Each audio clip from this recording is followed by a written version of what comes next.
Halo, selamat pagi. Kembali lagi dengan saya Tina Maihasti di acara Visibility, Visible and Credibility.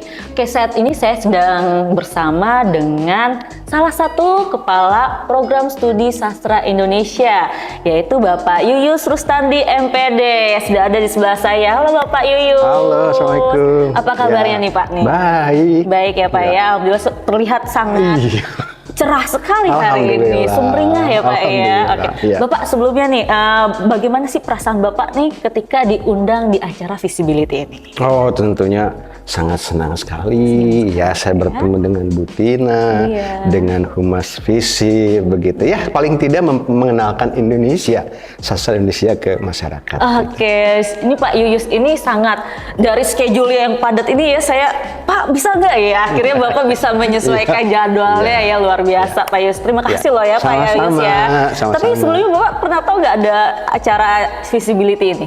Sebelumnya belum tahu, makanya ini surprise banget ya. Surprise banget ketika ya, Pak, Ibu mengundang saya, ya saya sepadat apapun saya untuk hadir, dipaksakan untuk bisa.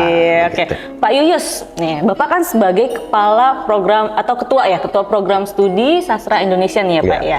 Saya mau tahu deh Pak, kalau untuk di program studi Indonesia sendiri ini, Bapak sudah berapa lama nih menjadi ketua program studi? Sebetulnya berdasarkan pengangkatan itu mungkin sekarang di tahun ketiga ya. Tetapi sebelumnya saya juga menjabat sebagai sekretaris prodi pada saat itu 5 tahun ke belakang. Pada saat penggantian dekan di Visip, saya naik menjadi kaprodi. Oh, berarti jadi sekretaris prodi langsung naik jadi ketua program studi. Jadi di sastra Indonesia sebetulnya kalau digabungkan itu mungkin sudah malang melintang ya. Dari sejak saya menjadi pengajar, kemudian kepala lab, dan sekarang menjadi pucuk pimpinan di prodi kurang lebih sekitar 13 tahun lah. Wah, 13 tahun di struktural ya Pak. Ini kan untuk di struktural ya Pak. Berarti kalau untuk mengajarnya juga sama 13 tahun atau bagaimana? Lebih dong. Oke, berarti kan udah di sini ada strata itu dosen biasa ya, dosen luar biasa, kemudian pemegang struktural begitu. Ya. Dari berapa lama tuh Pak? Kalau boleh tahu ya Pak ya, sudah berapa lama Bapak mengajar atau bekerja lah di Visip ini gitu? Di Universitas Pakuan barangkali ya. Boleh ya. Berarti ada bukan di Visip aja nih ya? Berarti sama. Pengangkatan saya itu tahun 90 ya, itu sudah tidak tetap, kemudian pengangkatan tetap sejak 1991 ya di sini. Saya belum lahir kebetulan Pak. Ya, jadi sangat tua, saya itu sangat sepuh begitu. Mohon maaf ya Bapak ya, sangat sepuh ya Pak. Ya, jadi Bapak sudah dari 90 tahun ya Pak ya. Saya masih embrio itu. Tahun 90 bukan 90 tahun. Iya, salah, mohon maaf ya, tahun 90 ya. Berarti kurang lebih sudah ada 30 tahun lebih ya Pak ya. Dari awalnya di Unpak ini langsung di sastra Indonesia atau dari mana dulu Pak? Betul, jadi home base saya langsung ditempatkan di sastra Indonesia begitu. Tetapi mengajar itu di Inggris, di sastra Inggris menurut saya, kemudian di sastra Indonesia dan di komunikasi juga. Kemudian di luar fakultas saya di FKIP juga aktif sebagai pengajar. Ya, di PGSD, di prodi PGSD dan di prodi PBSI. PBSI juga Pendidikan Bahasa dan Sastra Indonesia. Ya. Wah, jadi nggak cuma di Visip nih Bapak Yuyus ini ya, bekerjanya ternyata ada di FKIP juga, ya ada di sastra Inggris juga, nggak di sastra Indonesia aja. Oke, Pak Yuyus, tadi kan Pak Yuyus sudah dari 90 tahun nih. Kalau boleh tahu backgroundnya Bapak ini apa nih? Sejarahnya Bapak nih ya sih. Kita ke belakang nih, flashback dulu nih Pak. Saya sebetulnya termasuk orang yang sangat beruntung Bu Tina. Karena dari bidang keilmuan yang saya tancapkan di kepala itu madesu begitu ya, masa depan suram begitu. Karena pendidikan saya itu dari kesenian murni, jadi seni murni bukan terapan atau pendidikan, tetapi kan jalan hidup itu seperti tidak sama dengan ya. Jadi ternyata bisa jadi dosen, bisa jadi guru. Padahal cita-cita sih jadi pengusaha sih. Amin. Nah, apakah sudah ada cita-cita nanti ke pengusaha juga sekarang Pak? Kelihatannya sudah mencintai di dunia pendidikan ya begitu. Nah akhirnya dari kebetulan di Universitas Pakuan, terutama dulu pada saat Fakultas Sastra memang ada kompetensi yang kebetulan ke kesenian, maka saya masuklah di sini menjadi tetap begitu. Gitu. Memang jodoh nggak kemana ya Pak dan ya? dari ilmu seni itu ke sastra itu kan sebenarnya tidak terlalu jauh. Dua-duanya juga kompetensinya lebih kepada seni begitu. Ya, lain dengan di FKIP kan mereka ke pendidikan, jadi lebih ke mengajar. Ya, kalau di sini kita berkreasi, berkreatif di bidang kompetensinya masing-masing. Ya. Berarti Bapak waktu S1-nya itu kesenian ya Pak? Iya, S1-nya seni, berarti. Betul. Kemudian S2-nya rada berbelok ya, karena dunia pendidikan itu sedang asik-asiknya waktu itu zaman presidennya SBY. Ada undang-undang guru dan dosen ya, maka saya membidik itu. Berpindahlah saya ke dunia pendidikan, jadi ambil pasca sarjana di dunia pendidikan. Asik, jadi sekarang masa depannya sudah cerah ya Pak? Ya, enggak juga sih. Kan tadi Madesu sekarang udah cerah. Udah cerah. Sudah terlihat ya. Saya ingin memberikan penjelasan pada masyarakat, terutama mahasiswa. Di dalam persoalan keilmuan apapun, ketika sudah jadi jangan dikhawatirkan ya, karena pada akhirnya di Indonesia itu tidak berbanding lurus ya, artinya nasib itu kan tidak jelas. Tidak jelas ya, karena takdir, jodoh, rezeki sudah ada yang mengatur ya Pak ya. Jadi kita nggak usah takut ya teman-teman ketuker rezekinya gitu ya, atau rezeki dipatok ayam. Itu ya, siapa yang nyangka dari dunia kesenian bisa menjadi dosen ya, bisa menjadi guru iya, sampai sekarang jadi ketua program studi. Nanti bisa jadi yang lebih-lebih lagi ya, atau ketua yayasan mungkin ya. Amin gitu ya Pak ya. Oke, Bapak ini kan di Sastra Indonesia sudah 3 tahun tadi ya Pak ya, kurang lebih tiga tahun ya, kan? 2020 saya mulai diangkat, kemudian nanti mungkin berakhir 2025. Sekarang baru ke 2023 ya, baru mau 3 tahun juga begitu. Bapak, aku mau tahu deh, apa sih yang perbedaan signifikannya antara dari yang ketua prodi yang dulu gitu sama yang Bapak sekarang nih? Bapak punya sesuatu yang beda gitu. Apa nih yang bisa sangat sulit ya kalau melihat sebuah gambar ya, bila mana kita ada di dalamnya. Ya, artinya saya juga berada di dalam itu kan. Ketika Bu Tina bertanya bagaimana, ya saya tidak bisa menjawab karena saya di dalam itu. Kecuali kalau ditanya ada progres apa, ya mungkin itu ada satu, saya harus berbicara mengenai bagaimana situasi saat ini, bagaimana mahasiswa, kemudian bagaimana staf yang ada di Sastra Indonesia. Ini yang ingin saya akomodir ya, supaya berbeda dengan yang sudah begitu. Gitu. Jadi sudah apa progres yang sudah Bapak? Iya, diantaranya itu tadi yang tadi. Alhamdulillah kan mahasiswa merangkak. Merangkak. Walaupun tidak banyak, tapi ada sedikit peningkatan dari yang sudah-sudah. Dari yang sudah-sudah. Kemudian dari tuntutan fakultas seperti penelitian, ya, pengabdian, kita sudah mulai sinergi. Saya sebarkan kepada kawan-kawan dosen yang lain. Luar biasa. Bahkan sampai sekarang tuh ada seniman muda Indonesia aja masuk di Sastra Indonesia FISIP ya. Ada Hanin Dia, wah luar biasa ya Bapak. Hanya udah besar dari sana sih sebenarnya. Tapi kan berarti kan Hanin tertarik dong, gitu kan, di Sastra Indonesia Unpad gitu kan. Berarti bagus nih Pak Sastra Indonesia Unpad gitu ya. Kalau boleh tahu nih Pak ya, kalau visi misi dari Prodi Sastra Indonesia itu sendiri? Baik. Visi itu sesungguhnya tidak ada beda dari visinya universitas. Visi universitas kan unggul, mandiri, berkarakter. Dan tentu saja Prodi Sastra Indonesia juga adalah program studi yang unggul, ya, mandiri dan berkarakter dalam bidang bahasa, sastra dan budaya masyarakat Indonesia. Begitu. Artinya mahasiswanya dituntut untuk menguasai paling tidak bidang bahasa, kompetensi sastra dan budaya masyarakat Indonesia. Itu aja itu misinya. Visi misinya ya. Bapak, kalau misalnya selama Bapak menjabat jadi ketua program studi nih Pak ya, apa sih tantangannya Pak dari misalnya dari sekretaris, tadi kan sekretaris prodi gitu kan, terus sekarang jadi ketua prodi Sastra Indonesia. Dimanapun kan kalau pohon itu semakin tinggi, goyangan juga semakin kenceng ya, semakin kencang. Tetapi ketika itu dilaksanakan secara ikhlas ya, kemudian kita mengenal masing-masing karakter penghuninya, penghuni dalam arti mahasiswa, dosen, dan stafnya, saya kira asik-asik saja.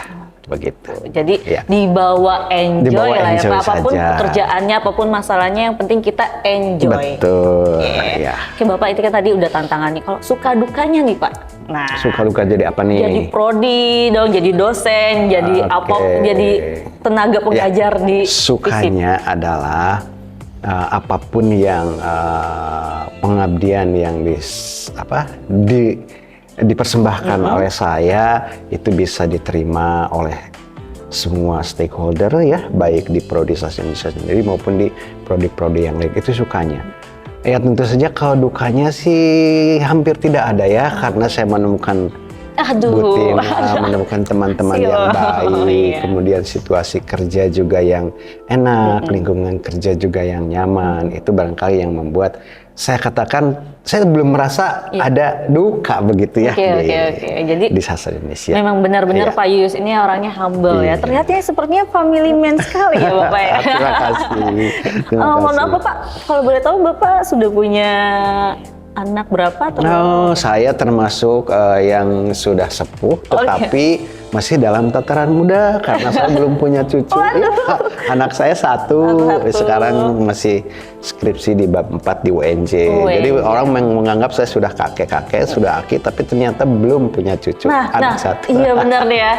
Aku penasaran nih, kenapa sih Bapak itu sebutannya itu si Aki ya? Nah itu ya, si Aki ini di IG-nya, di IG-nya pun si Aki ya Pak ya. Nah, itu.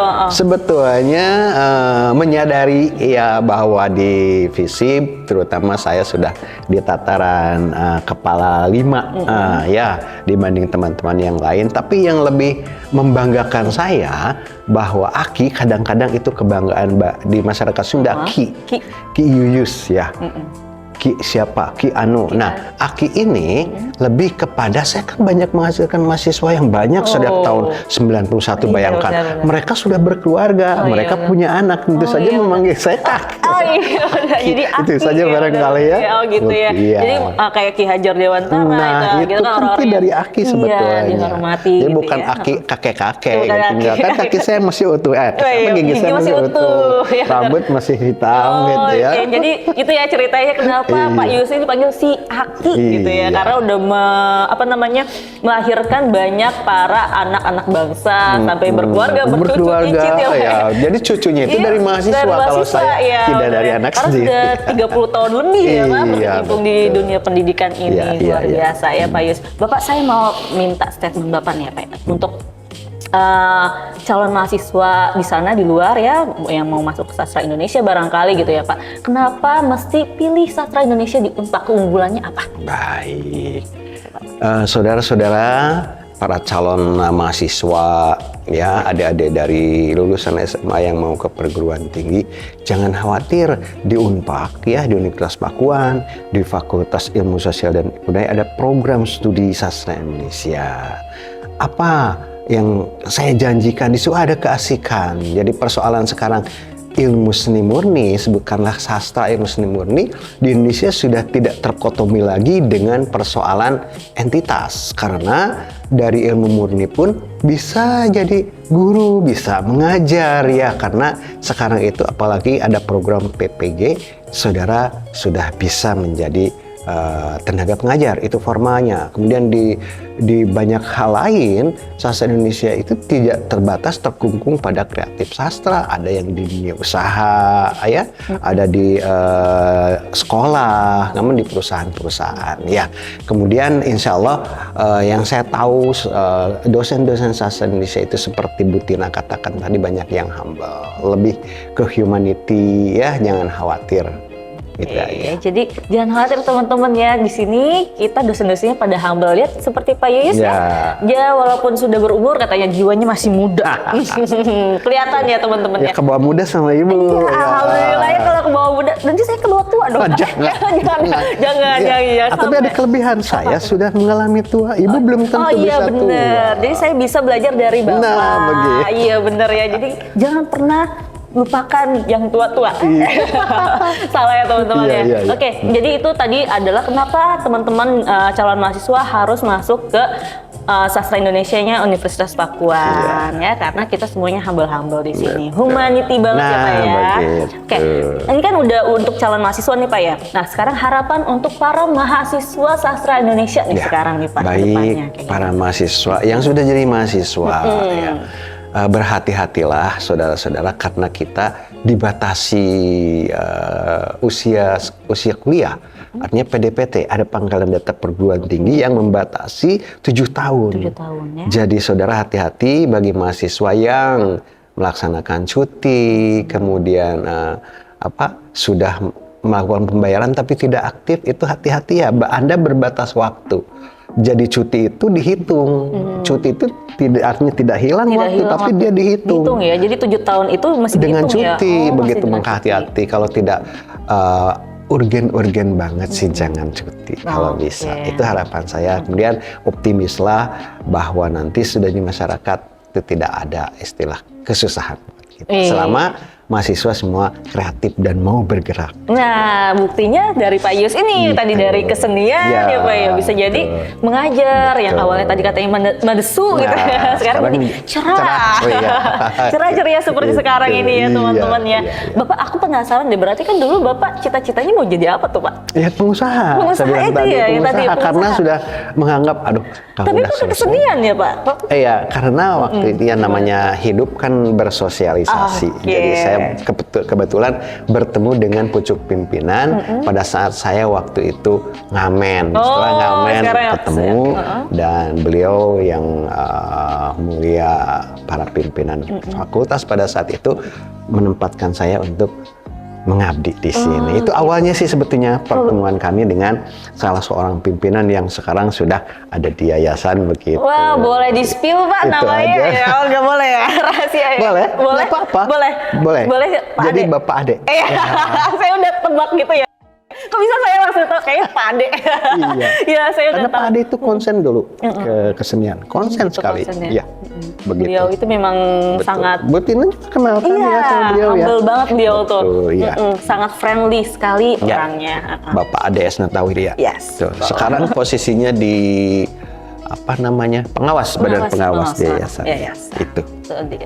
Kemudian di FISIP juga ada waktu zaman sastra beliau yang menjadi dekan kan pada saat itu. Pak Ade itu bukan mantan ya, dekan. Sebagai the founding founder ya sebetulnya. Wah, luar biasa. Berarti Bapak memang sudah sangat tahu banget sejarah dari FISIP ini ya.